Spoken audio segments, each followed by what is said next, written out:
And it says I'm live. We're live. Uh-huh. Trying to do something here a little different, folks. I'm trying to see if I can bring Ian into the conversation via the phone. Let me know if you can hear him. Can you hear me? Testing, testing. One, two, three. Bounce, bounce, bounce. Uh, Josh is already on a roll. Seatbelts unbuckled. Gas pedal brakes full bore. Brakes disabled. I am ready. Yep. And you can be heard. So, Oh, that may be good or bad. yeah. Yeah, Josh, that's Ian on the speakerphone. Hey, Sarah. Good morning. Which Sarah is it? Clithrow. Hello, Sarah. How you doing?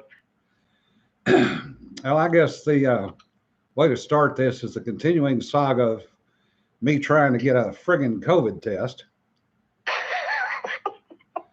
See, that's the thing of it. We went online to the Walgreens site and filled out, I think, 3 forms. Asked a potload of really stupid questions, and slam bam, thank you, ma'am. We're in. Yeah, didn't work that way for me. Josh, the reason he sounds funny is I am in quarantine for 10 days, but because I was close contact with somebody that had it. So we're trying this a different way. Anyway, what happened was I tried to do it via Walmart, couldn't get it done. Tell Ian and Rita, they get it done. Walgreens or Walmart? Walgreens. Walgreens, yeah, whatever. Oh, well, I tell you what, Rita couldn't get it done on her little Apple MacBook. I had to use the Chromebook to get into. That's the only way we could get anything done on our website. Huh, interesting. Yeah, So, we had to use the Chromebook to fill out the forms because it wouldn't proceed using her MacBook. that's odd. So Or anyway, I an appointment on Affordacare, which was across the street from Walmart at 8 o'clock this morning. Drag my happy ass out of bed, get dressed, throw the dog out. Skate to Itchy Paw. Yeah, skate. Well, I got to give TxDOT credit. They are doing a good job of keeping the main roads open. And okay, then how about the Itchy Paw Falls Road Cruise? Fuck them. Josh has got his headphones on, so fuck it. Breaking the ceiling early today. Those idiots. I mean, I come off the off ramp off 82, and same place we did. Yeah, you get down to the bottom of the off ramp, and the ice is starting to build up in the lane. So everybody's braked when they hit the bottom of the ramp. So I'm already slowing down, and I'm down to about 10, 15 miles an hour. Sideways. No, that was when I went to change lanes. No kidding. And I'm watching the world circle and going, well, this is freaking fun this morning. I did a full 360. Thank God nobody was coming. Oh. So I crept into the parking lot. Rock to break the seal. Yeah. Oh, yeah. Rocked about 3 times to break that seal. Slipped through the ice to the door, and of course, it's locked. Of course it is. I bang on the door. There's nobody there. Really? All right. So, go to come home. I've got to get back on the unplowed streets in Wichita Falls. So I'm easing my butt out there. And I get up to the corner to turn left to get back up on 82. And I'm sitting there in the turn lane with my turn signal on, waiting for the light to change. And I watch this guy go sliding through the intersection staring at me.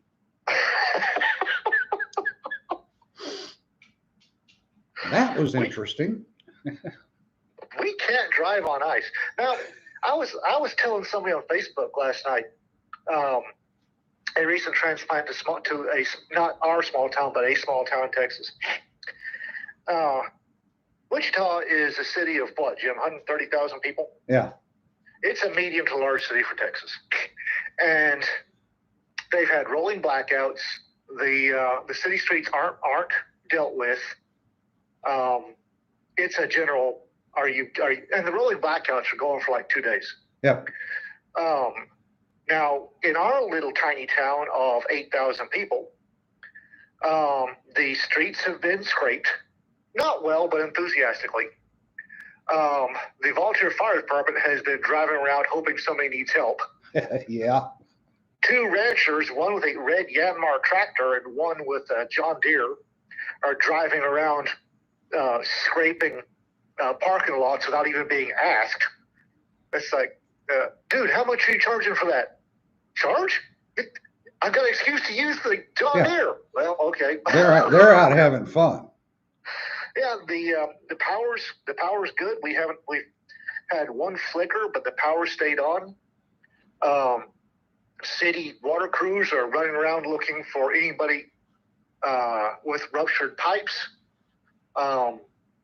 It's the small towns are, I think, from what and this person I was having a conversation with had a ruptured pipe in her ceiling, called city, and her tiny town city water crew was there within an hour, in the middle of the worst of the cold and the snow. Yep. And she was trying to figure out why. It's like, because you live in a small town, and they want something to do. They want something to do, and also, if you're in a small town, you see the head of the road and bridge crew. You see him in church and in line at the grocery store or at the fuel pump. Yep. And he doesn't want to, he doesn't want to yah that. Yep. And he will be. Josh is asking, so how is Texalaska? We're freaking cold. We're still below freezing. Yep. We're not supposed to get out of freezing until Friday, tomorrow, hopefully. In some forecasts, another forecast is Saturday. Yeah. And that's the thing, folks. There's been a whole bunch of hoorah about what's caused the electricity issues here in Texas, and a whole bunch of it is the fact that this is not a 50-year storm. It's not a 100-year storm. It's a 500-year storm. Well, actually, it's a 122-year storm. They've never had one that's put snow on Galveston. There's 3 inches of snow on Galveston Beach, Jim. Yeah, I know. And that's the thing of it is, yes, we've, I don't care what they say. Yes, the renewables part of it, but it's not all of it. All the gas lines to the major gas power plants are insulated to Department of Energy Zone 2 and Zone 3 standards. Yep. We're currently in Zone 7 conditions. Yep. And everybody's, it's somebody's AOC. It's somebody's fault. No, it's not anybody's fault. They followed recommendation. They followed the federal government's recommendations, and nobody planned on it being -6 for days at a time in Texas. Outside of the Panhandle, that doesn't happen. Yep. And our houses in Texas are designed to disperse heat. They're not designed for -6 outside the Panhandle. They're not designed for -6 weather. They're designed to disperse heat. So they've been dispersing heat. Yeah. Also, the heavy draw cycles on power in Texas are last half of July to the first week in September. That's when everybody's running at max capacity. Yeah. So preventative maintenance checks and services, PMCS for you vets out there, is scheduled for power plants during the winter when nobody uses them. Yep. It's that and Comanche Peak. Texas has nukes, guys. Has 2 cans at Comanche Peak. Yep. And scheduled for 2 more, but everybody keeps throwing up everybody outside Texas throws up roadblocks. But they're down. One of them was down for maintenance. One of them was down because a sensor froze.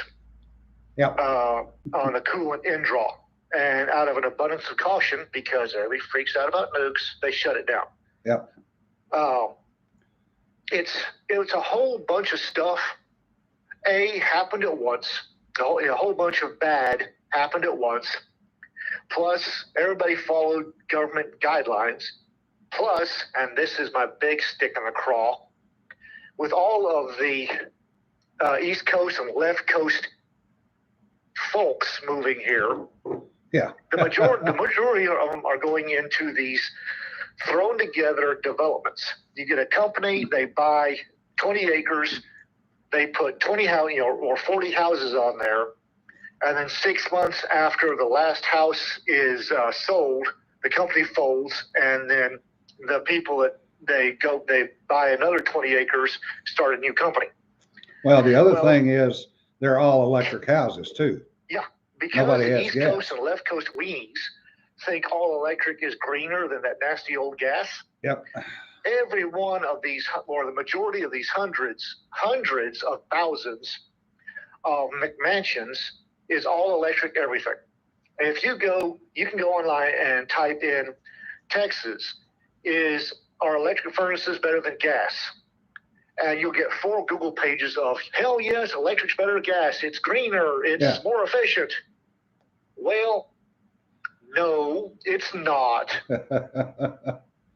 But you've got electric furnaces that are trying and not making it because heat exchangers don't work real well once you get down below about 60.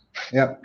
Well, Josh brings up an interesting point. This is an accumulation of cascading failures, including weather, which no one controls, much as Gates and Bezos wish otherwise.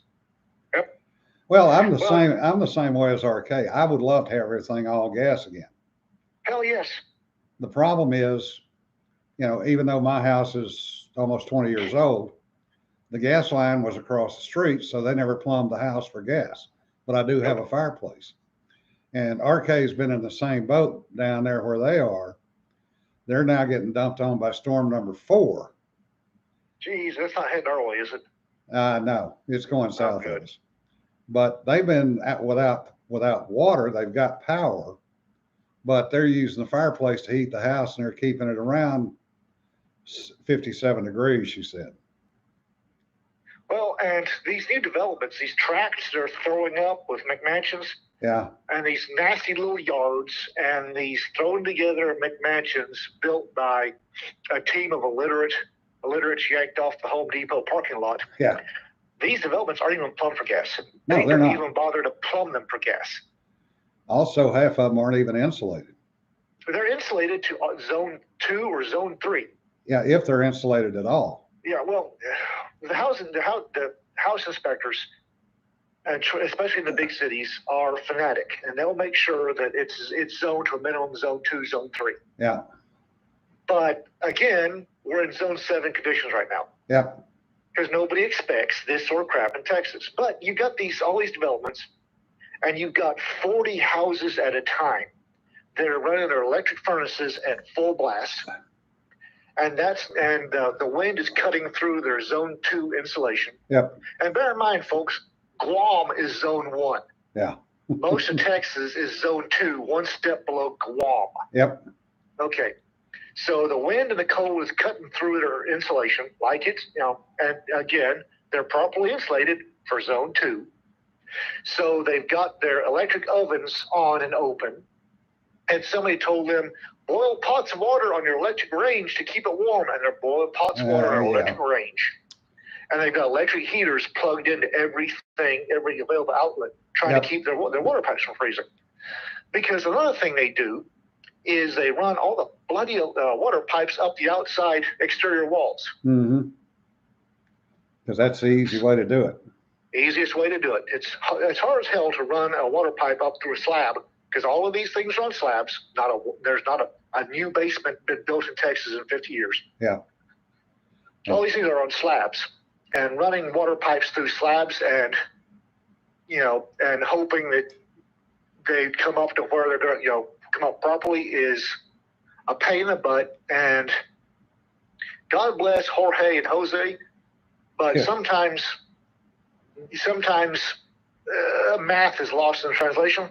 So they're running these pipes up to the outside exterior walls. Yeah. where the zone 2 insulation isn't doing as well as one might have hoped.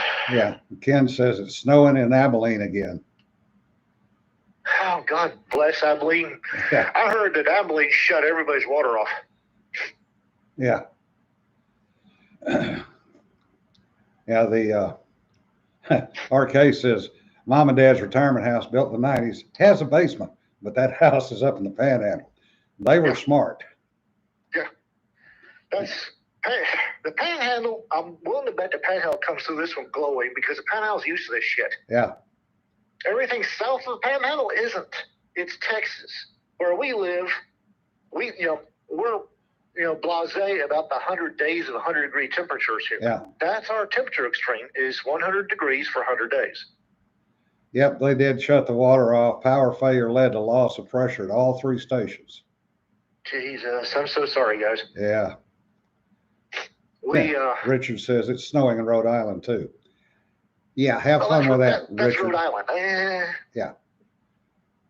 Rhode Island in February. Of course, it's snowing up there. Yeah.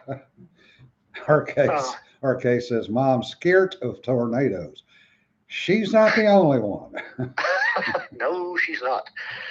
But it's a multiple series of cascading failures brought on by a once in a lifetime event. Yep. 2 back-to-back negative Fahrenheit storms through Texas. And the hell of it is that, I don't think that this is going to be a once in a lifetime event. I'm not so sure we're not going to have it again next year.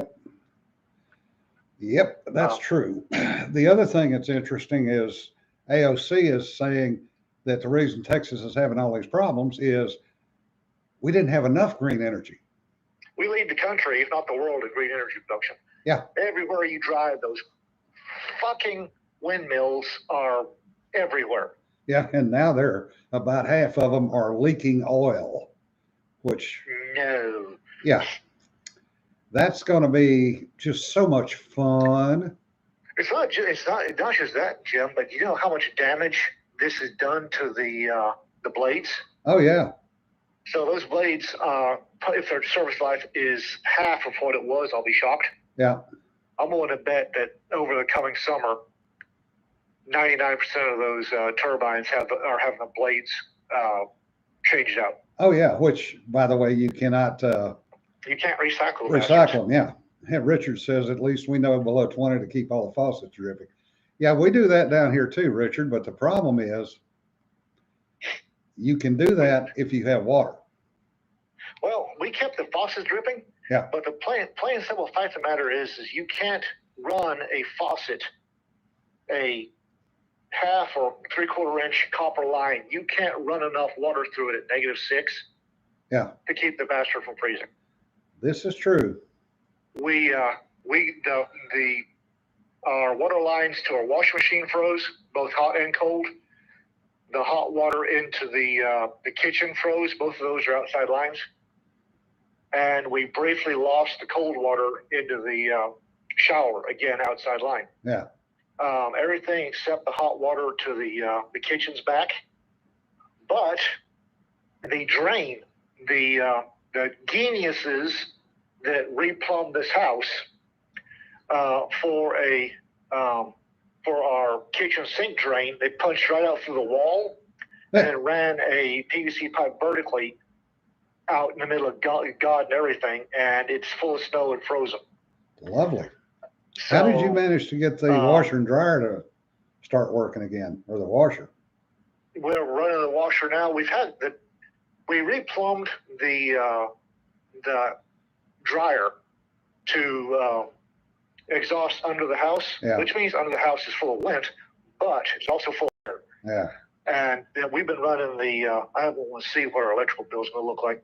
We've been running the dryer on full, pumping hot air under the house, which has seriously worked at keeping the worst of it at bay. Yeah. The only rupture we've got so far is under the sink, and I had ice under the sink. Yeah. And that was with a electric heater blowing directly under the sink. Yeah. The drain just upstream of the U valve. Yeah. Cracked. Ooh, So once things warm up, we're going to have to replace that section of pipe. But other than that, we seem to be good. yeah. Knock on wood, we seem to be good. The only thing I'm worried about, I've got 2 frozen pipes, hot and cold to the washer. Yeah. Which is, of course, buried in the wall. Exterior wall. Yeah. And I don't have a hair dryer. That's exterior brick wall, isn't it? Yeah. I don't have a hair dryer where I can try to poke it down there and unfreeze them. So I'm worried about what's going to happen when it actually does unfreeze, because I'm probably going to have to rip out wall. Yeah. I'm a big fan of any new house, all PEX plumbing, Yep. because for its a couple of flaws, and PEX does have a couple of flaws. Yep. One, you can replace it in 2 shakes of a lamb's tail, and 2, the damn thing can freeze 7 times without needing to be replaced. Yep. And 2, there's if I have to build a house, there will be no pipe whatsoever in any exterior wall. Yep. Yeah, John brings up a good point. Do not use electric heat tape on a house. That is oh so true, because those electric heat tapes, a lot of people don't realize, they will short out. Oh, God, yes. And then you have a fire in the wall. I don't like electricity near water. It makes me nervous. Hey, Cedar. And it also burns, which is very true. It will definitely light off. The Iowa Park Volunteer Fire Department pumper 3 just slid sideways down Washington Street. Oh, somebody's going, oh shit. The 2 guys riding in the back, I don't want to say were yelling yeehaw, but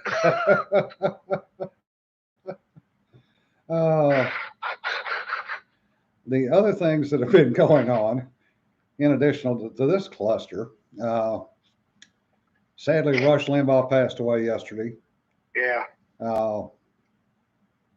30 years on radio, and I can remember listening to him in the late 80s. He was really the one that he got talk radio started. Yeah, well, he got talk radio back. There was talk radio. He got it off the AEM Fruit Loop. Yeah. It used to be talk radio was what you heard at 3 in the morning on the low AEM band in the Chihuahua Desert.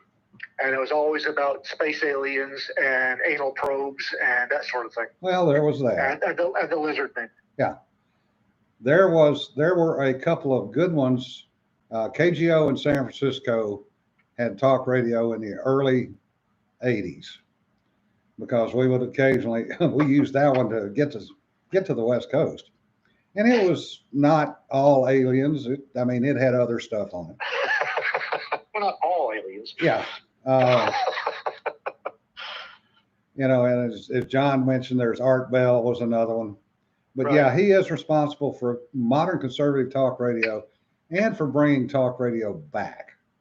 It was dying, if not already dead. One of the things that's really got my teeth on the edge about Rush's death is when Ruth Bader Ginsburg died, I saw, and I was one, a whole bunch of conservative and quote-unquote right-wing sites saying, we'll light a candle for her, or, there were a couple that said, fuck that bitch. But for the vast majority, it was, rest in peace. You were wrong, but you argued honorably. I kind of hoped the left side of the house would have taken the same tack when Rush died. They didn't. No. They were dancing on the grave before his body was cold. They went into full poo flinging monkey mode. Yeah. Yeah. Richard brings up a good point. Paul Harvey, Edward R. Murrow, and Rush in a fight in heaven over radio programs. And the U.S. Postal Service is following the exact tracks of Iowa Park Volunteer Fire Department Pupper 2. Yeah, I'm old enough that I remember Paul Harvey. I never heard Edward R. Murrow, but I have actually gone back and searched some of his World War II stuff. Who was the one that did something out of Lake something in Minnesota? Oh, Lake Wobegon. Yeah. Oh, I can't remember his name. Oh, damn it, slips. I know exactly who you're talking about. Yeah, he did. But um, their talk radio was more homilies and Yeah, advice. And then not Cletus, um, Garrison Keeler. Garrison Keeler. And then there was the Southern guy, the one that did the story about the Bobcat, and one of us has got to get some relief. Which one? You had Justin Wilson. You had Jerry Clower. Jerry Clower. Talk radio was a lot of advice and homilies and humor. Yeah. Rush was one of the first ones in the public consciousness. Not first, but first one in the public consciousness that brought political debate and fiery political debate to talk radio. Well, I'm sure there were others, but he was the one that brought it to everybody's attention. Yeah, and RK says, and farm futures. That was the other thing, especially in the South and the Southwest, farm futures. That was something you always heard on the radio. Every Sunday in this area, at least two of the 4 radio stations are doing farm futures. Yeah, but the other thing that Rush did was not only did he bring political, but he did his research. He worked hard to make sure that what he was saying on the air was correct. He turned himself into a pretty serious policy wonk. Yeah. But he was 90% of what he said was on the money. And when he made a mistake, he was more than happy to go on the radio or go on his TV program when he had it and say, I made a mistake and here's what I did wrong and here's the correct answer. And that, we actually used to listen to it in the office because we were supposed to have some kind of noise going on to mute our discussions in case anybody came walking down the hall. So we always had it on, sitting on talk radio, sitting up against the door or right by the door, just in case anybody was walking by and tried to listen in. But it was, he got a lot of people thinking. And that's what, the conservatives wanted and needed, because everything was starting to go left in the late 80s in the mainstream media. And Ken says, Les Nessman. Yeah.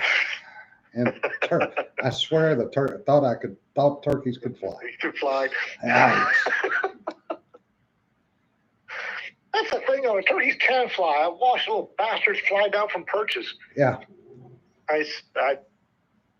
Maybe not from helicopter, from high hover heights, but. Yeah. And Pete Nealon says, listen to Rush a lot back in the day. I only backed off because I had to back off from politics for the sake of my temperament. Yeah, yes. Blood pressure? No kidding. Yes, that was true. And John says, not domestic turkeys. What has really struck me about this is Ruth Bader Ginsburg, who did a lot more damage to our side of the house than Rush ever could. Yeah. When she died, I'd say 90% of conservatives said go with God. Yeah. Now there were some that said fuck that bitch, 10 million screaming babies and all that. Yeah. But the majority were like, go with God, light a candle, and condolences to her family. I had hoped the left side of the house would have taken note. Well, you knew that was a forlorn hope going in. I know. Hey, there's the rancher with the John Deere again. He's back in business. Oh, yes. And this is small town Texas for a reason. City's got their front end loader scraping, looks like Wall Street. Oh, yesterday they were using the road grader. Yeah, they were using a front end loader today. Yeah. Guess the road grader might have scraped up a little too much. And the thing is they'll go back and hit the potholes as soon as it thaws out. Yeah. I love living in a small town. And Ken says domesticated turkeys may be the dumbest birds on God's green earth. Yes, feral turkey or wild turkeys ain't much better. I'm here to tell you. Oh, hell, now, wait a minute. Wild turkeys know when hunting season is. Wild turkeys have a fine developed, oh shit, gotta run. Yeah. Past, oh shit, gotta run, I have seen turkey twig me when I was hunting. Oh my God, there's something wrong. Take off running, run into a tree, bounce, shake his head, and run back into the tree. I mean, thwack. There was a thud you could hear. And then shake his head and run into the tree. Go, oh my God, Hunter, and run into the tree again. Yeah. They're stupid. RK says Fairfax, Virginia tried to use a road grader on their street, got stuck by their house, took a front end loader and 2 trucks to get the grader unstuck. Well, Fairfax does have a couple of hills, RK. Well, I will guarantee you that the Iowa Park Road crews got stuck somewhere, yelled yeehaw, Yeah. and 40 guys showed up to help unstick them. Because there's guys in 4-wheel drive pickups running around looking for some. Like I said, you got the volunteer fire departments out looking for somebody in trouble. Please God, somebody be in trouble. Yeah. You've got 400 rednecks and pickups. Yeah. Said, by God, this is why I bought the Dodge Testosterone. Yeah. Loaded up tow cables and are driving around looking for the chance to display their Ford testes and pull somebody out of a snowbank. Oh, yeah. Jesse Barrett says, didn't Ben Franklin want the wild turkey's national bird? Yes, he did. Yes, he did. Eagle's better. Yeah. No, Ken, wild turkey came later for the national drink. Hell, these days, I think Night Train's the national drink. Yeah. Either that or Mad Dog 2020. No kidding, right? The other thing, Jason brings up a good point. The libs reacted the same way to Scala's death that they did to Rush's death. Yeah. And that, that has kind of, in my mind, for what it's worth, just me, that has pretty much cemented the divide. Yeah. The other thing is now everything is racist.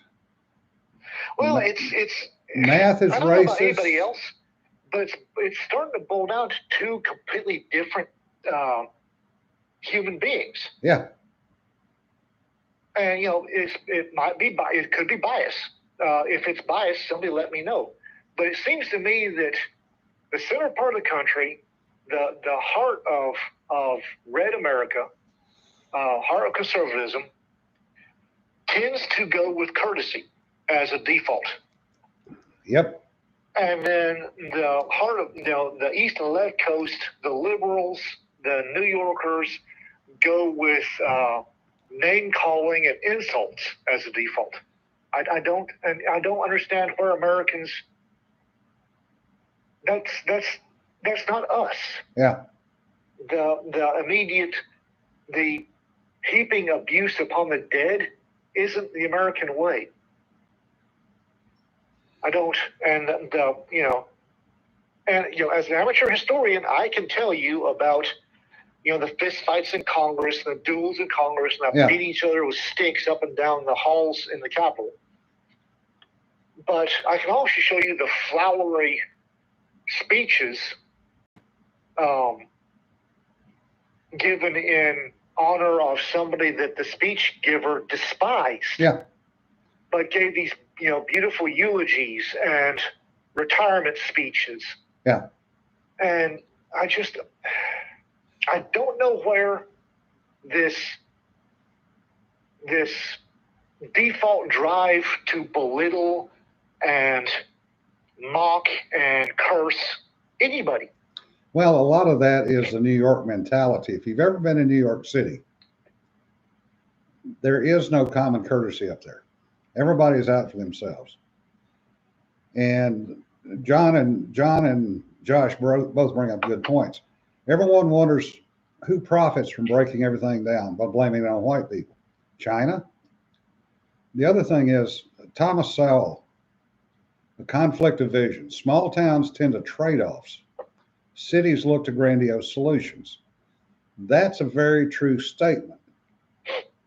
And the people tend to aggregate in those two main areas. And RK says, yeah, part of it comes from their own self-hatred. And Richard says, even the insults used to have more class. Yes, they did. Yeah, they did. But, I remember everybody that listened to this should remember when Ted Kennedy died. Yeah. And he was reviled by some of the Republican and right side politicians who eulogized him. Yeah. They hated his guts, and for good reason. The man was dirt. He was trash. He was a murderer. Yeah. And they still said nice things about him when he died. Yeah.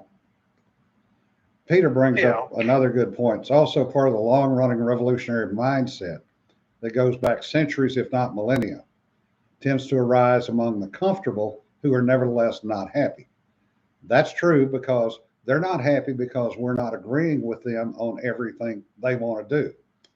I also suspect that all these young kids, these comfortable, well-off, never been hungry a day in their lives, never wanted for anything a day in their lives, either consciously or unconsciously, are looking for difficulty. Yeah.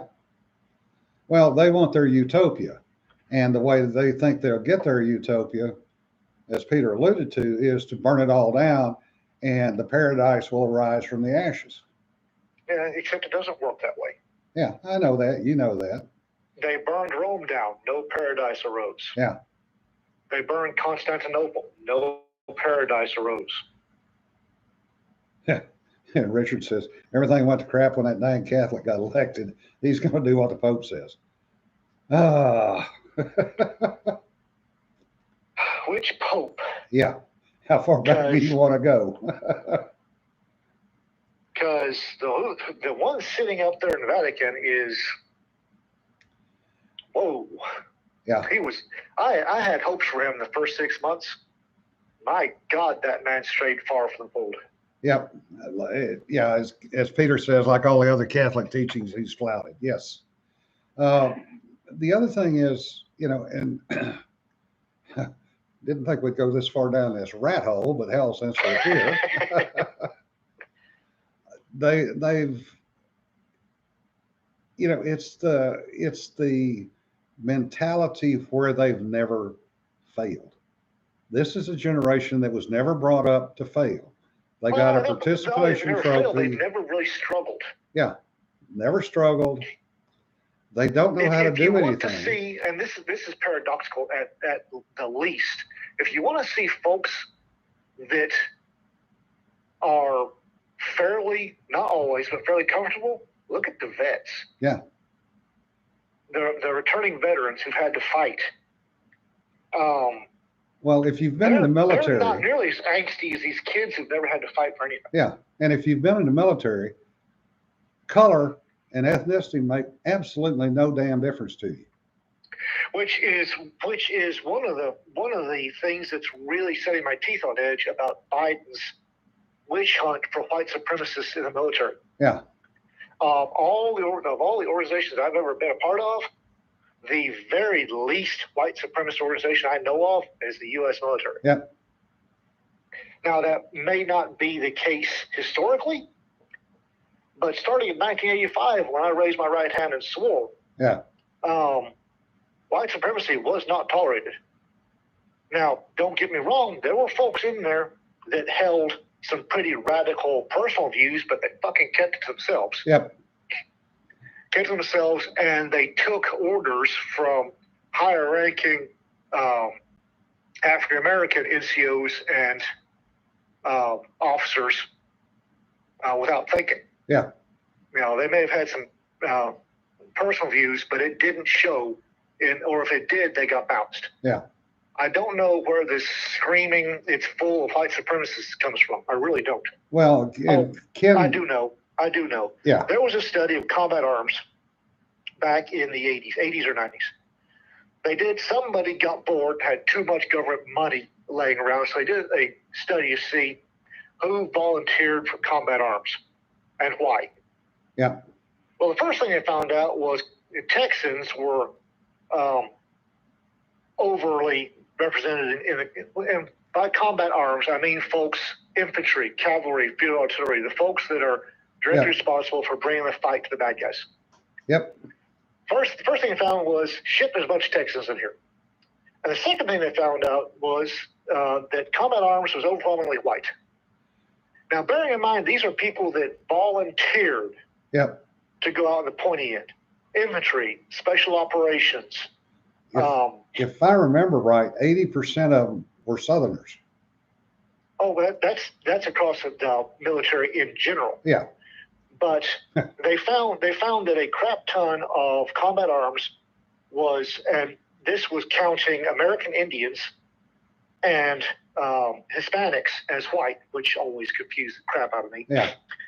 Was overly represented by whites, Anglo-Americans, Native Americans, and Latino picked combat arms. Yep. The support services, which I might add, gave you skills that were applicable once you got out of the military. It was the other way around. Yep. And they, this little, I forget who it was, published the results. And I remember Mother Jones got a hold of it and lost their tiny little minds. Yeah. And you never could convince them, hey, dumbasses, these people are volunteering to go combat arms or volunteering to go in the Judge Adjutant General or supply or whatever. It's an all volunteer force. Well, it had been that way since the 70s. Yeah, Josh says, I'm part of this generation, and I know they're full of shit. We're not all lost causes. Until he and I was a baby in 85. I don't want to hear that crap. And Peter says, especially the Special Operations Forces. Yeah. He had a Pima in his platoon, and he was one of the most racist SOBs he'd ever met. Calling him white would have been a fight. Yeah. Yeah, and every Special Operations group I've ever dealt with, it's going to be a bunch of white guys, a bunch of Mexicans, and a couple of Indians. Yeah. And, but that's who volunteered. You can't take 13 out of every 100 African-American military volunteers and say, I'm sorry, but you got to go infantry. Yeah. You can't do that. Yeah. Then Peter says maybe one or two would be black guys. Yep. Yeah. Yeah, overwhelmingly white. And, but that's who volunteered. Yeah, Richard, you were on your 6th overseas tour. I think I was on my 5th. Yeah, Peter, who gets shit for being the whitest black man? Yes. I flew with a flight engineer in 1973 named Roy Ellis. Roy was 6'5", probably 240, maybe 3% body fat, if that. Big time basketball player. He was so big he had his own parachute because the extra large NV8 did not fit him. Oh, wow. Roy was also one of the original Project Orion engineers. And he was also certified to fly the L-188. So here we have in the 1970s, a black man who is a flight engineer in the Navy. They are down at Burbank, and the FAA examiner comes in to give check flights on the P3 to the pilot so they can get their airline transport ratings. This is back in the days when it was still called ATRs. So they go out, and they've got like 5 or 6 of the guys. They go out, they fly their patterns, they come in, they do their landings, and he stop rattling stuff. So they get ready to cut. He says, okay, we're all done now, right? And the Jay Beasley, who was flying the airplane, looked over and says, no, we got one more. And he says, Chief, you want to get in the seat? And apparently this FAA examiner looked and went, what? Yeah, he needs to get his too. But no, he's on your list. And Roy got in, flew everything, did the landings, got signed off. So he would occasionally on the crew, I'd walk up front, he'd be in the left seat, and the 3P would be in the right seat going, what do I do now, sir? But Roy, after he retired from the Navy, made E8. After he retired from the Navy, went to work for Lockheed as a tech rep. And for those that don't know what a tech rep is, that is the civilian expert on the airplane. And Roy was senior enough and good enough that he became a troubleshooter for Lockheed. So he would get bounced to various places to go fix things that the other tech reps couldn't fix. But his thing was, he said, when I got on the crew, he said, I don't give a shit who you are. Don't give a shit where you're from. Don't give a shit what you did. We're Navy blue. We're going to play it that way. And here's your job on the crew. Do it. Nothing else was ever said. I've never, ever heard anybody ever say, all white guys on this side of the formation, all black guys on this side of the formation. It never happened that way. Yeah. It was, we're Army Green. Yep. If I can't trust you in a foxhole to cover, exactly cover me, get out. Yeah. Yeah. Aaron goes, I was born in 1992. Wide variety of people, ages, and backgrounds listening in. Just pardon me while I go mainline some Geritol and break out a walker. Yeah, no kidding. Thanks, Aaron. We needed that. Jesse says, House Democrats introduced a bill to ban twice impeached presidents from burial at Arlington. What? What the fuck? Really? That Trump is living in their heads rent free, and he will for God knows how long. Well, they do understand. No, they don't. As we say, you understand that impeached does not mean convicted. No. There is being impeached should have no consequences. You've been impeached. You weren't convicted. Go forth and sin no more. Yeah. Yeah. Ken makes a good point. No one cared about your color. We had to trust each other to do what we needed done. That's exactly right. We did. And, we never had a problem. And I went in 70. Yeah, we had some problems in the early 70s, which became the Upwards program, which had some interesting consequences back in the day. One other story about Navy chiefs. Our line chief at Jacksonville was Jerome Kersey. And he was 6'3", 6'4", rail thin, black E7, and he ran the line. And we had an E5 from Traverse City, Michigan that had an attitude, and he was one of those Traverse City farm boys. So he said something to the chief one morning, and the chief said, fine, let's step out back and we'll settle this right now. He took off his shirt. And I was counseling. Yeah, and I was an E3, and I'm going, something is going on here. They went out back, and Chief beat the shit out of him. Helped him up, dusted him off, says, now, you can either get your shit together, and this is over and done, or if you want to continue, you can try to write me up, and then we'll take it upstairs, and we'll see who wins. And everybody in the division kind of went, oh, okay, we know which way this is going to go. Yeah, I hate to say wall-to-wall counseling was still a thing in 85. Yeah. So flash forward to 85. And I happened to wander into the building in Jacksonville, and there sits Master Chief Jerome Kersey. He is the Force Master Chief for a rather large Navy organization. And he looks at me and goes, "The hell did you do?" I said, "I got a commission."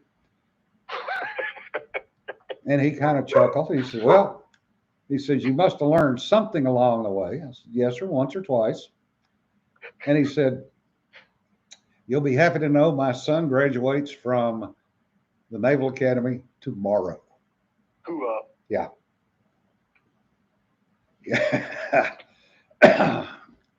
Peter says, on some level, the more they're concentrating on personal vendettas, the better. That way they're not doing even more destructive shit. Yep, that's a good point. But again, I don't understand. I don't understand from a force readiness perspective. I don't understand what this witch hunt for white supremacists is accomplishing. It's not accomplishing anything. It's a political sop playing to the left. It's killing morale. Yeah. It's engendering a climate of suspicion amongst people that need to be trusting each other. Yeah. Well, they want to destroy the military. That's it. Plain and simple. It's gonna be crap if we have to go to war. Yeah. Yeah, Ken, we didn't have line lockers, so we just had to do it out behind the line shack. But it does, and Peter says it accomplishes the same thing all political games they've been playing since the Clinton years have. Yep. I remember the Clinton years. Jesus, those were bad. Yeah. That's why I retired the first time in 1992 to get away from that shit. Yeah. Jesus, that was bad. That was not. Oh. Yeah, that was just flat ugly, is what that was.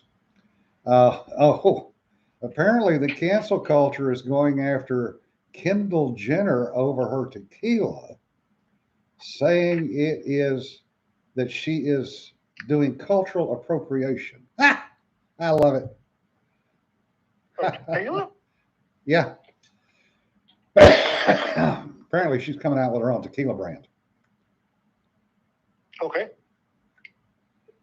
And well, they've got to pick on somebody, so now they're going to start eating their own. Good. Yeah, Peter, I am honestly glad I retired when I did, even though I turned down 04, because I did not want to play the games that we were seeing the handwriting on the wall with.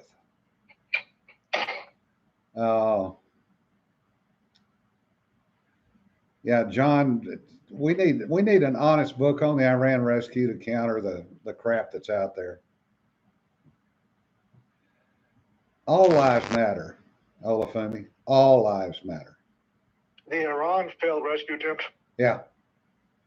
I sat down and thought about it one time back when I first was considering, hey, I could be an author. I figured it sketched out that would be a 3-book series. Yeah. To talk about cascading failures. Oh yeah, yep. Well, right now the U.S. is a cascading failure. It's just a question of how long it's going to last. The thing of it is most cascading failures are, oops, we didn't see that coming. Yeah. We see this coming. They're doing it deliberately. Yeah. Raptor chimes in. No lives matter. You're all equally worthless. Yeah. Okay. Yeah. Especially if you live in Russia or China. Command Sergeant Major Bennett, is that you?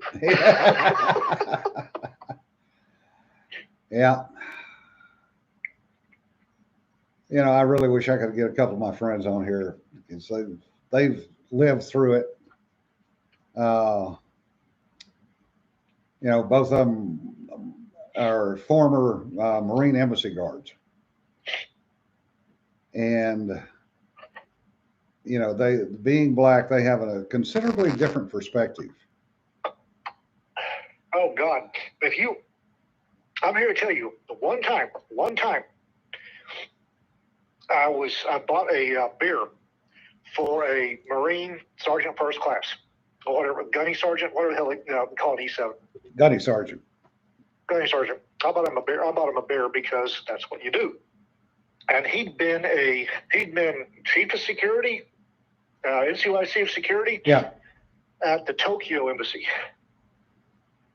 And you got that man a couple of shiners in. Holy gods! The stories were epic, is what you're saying? He does not like Japanese. Oh no. The funny part is that those guys all get offered jobs when they retire by one company, and that company is Tiffany's. It was who? Tiffany's. Tiffany's. Oh. Yeah, they are hired, excuse me, and paid well to be store security. Very, very well to be store security. According to him, the most racist people on the planet are Japanese. Yes, that is true. That is very true. If just to give you an example, they do not even allow Muslims in the country. Period. They are not allowed. Apparently, he had to choke out a Japanese foreign service security who would not let him accompany the Politico, the Diplo bore he was escorting into a karaoke bar. Yeah. And they told him he couldn't go in. He said, that's my principle right there. I'll, by God, go in if I want to. Yep. And wound up in a scuffle. Hell yeah. Oh yeah. Yeah, they're extremely racist over there. And it's even to the point that if a Japanese woman or a Japanese man is seen with other than a Japanese, they are basically disowned by their families. Just wow. Yeah. So the Asians that work on bases in the Far East pretty much are all outcast by their own family. Ironically, in places like Yokosuka and Misawa and Yokota and a couple other bases over there, if you work for the American military, that's all well and good because you're taking the Gaijin's money. And they have a waiting list at SEMA Yokosuka of like 5 years for people to become apprentices because they know that they will make an American wage in Japan and they will be better off than they would be if they were salarymen. But by God, do not ever associate. When we've done inter-service training, we've had, back when I was in, yeah, we had other units coming through to train with us. Yeah. My, 5'11", redheaded, green-eyed butt, never had any issues with Asians. Yeah. But I remember a couple of my Latino guys had issues. Oh yeah. The other ones that are extremely, I just remember that. Extremely racist were the Icelanders. They would not allow a black man to step off the airplane in Iceland in the 70s. Really? Yeah. So we were planning on staying, and when they said one of our crew couldn't get off, we said, fine, fuel the airplane. And we flew on to Ireland or Scotland and landed in Prestwick. We're at the last minute, and Josh has had a question. Uh-oh. He wants to know what I'm doing with the next Western book. It's coming. Apparently, you burned through the first one so quick. I do appreciate the nice comment. Book 2 in the plotted 6-book trilogy. Yeah. It will be coming later in the year. I've got to write the 4th one in the RimWorld series, which right now I'm up to about 32,000 words, but it will follow that. Well, which reminds me, Sarah Hoyt sent me a very polite nooge. Yeah. Gotta get on that. Yeah, and that was also a question in the chat today of when the hell were you going to start put another book out? Working at it. I got a whole bunch of stressors in my life right now that don't do much for my creative urges. Yeah. Well, I hope you enjoyed the book, Josh. I try to write an entertaining book. Everybody should try to write entertaining. That's how you win the binging. Yeah. And I did get a critique on the cover. It needs a better cover. I knew that was coming. Oh, I like my cover. I did it on purpose. That was I overruled my overruled my cover artist on that. So it's all my fault. Nobody else's. It's all my fault. Sarah, I'm working on it. I'm 32,000 into the fourth Rim world. I'll get there. Jeez. I get the feeling Sarah likes your RimWorld books. Yeah. Well, I'm hoping the Western that I had from the Gray Man, and there goes Odie. And from the Gray Man, Peter isn't having much success with his Western books, is he? I don't know. But I'm, I want to get those readers back in that don't read science fiction. And you actually have quite a few. Yeah. You started out with modern Western. Yeah. Whereas Peter started out with science fiction. And I've noticed there's not a lot of crossover between science fiction and Western. Yep. There is, however, some crossover between modern Westerns and traditional Westerns. Yep. So I'm willing to bet you have, since your primary base started out as modern Western, I think you'll probably have better luck with going to the Western than Peter did. Yeah. Well, and I've also got people yelling at me to expand April Fool into a full book. It's like, I'm only one of me. And I need to put out a collection of short stories of all the stuff that I've written. Oh crap! Yes, you do. I just remembered. I got another short story, dude. Son of a bitch. Okay. Yes, you do. All right. All right, folks. We literally have wasted another hour of your time. Ian, thanks for calling in and helping me get through this. Do it again Tuesday. Yep. Sounds good. Yeah, borrow Ringo's Muse. Richard, neither one of us can drink that much. No kidding. I drink that much, I can't write. Yeah. Well, take care, folks. Be safe. Stay warm, or as warm as you can wherever you are. And we'll see you on Tuesday. Have a good weekend. And hopefully everybody thaws out. And John's comment, oh man, no, just no. And on that news, don't sweat the petty stuff and don't pet the sweaty stuff. And I got to go let the dog out. Bye, folks.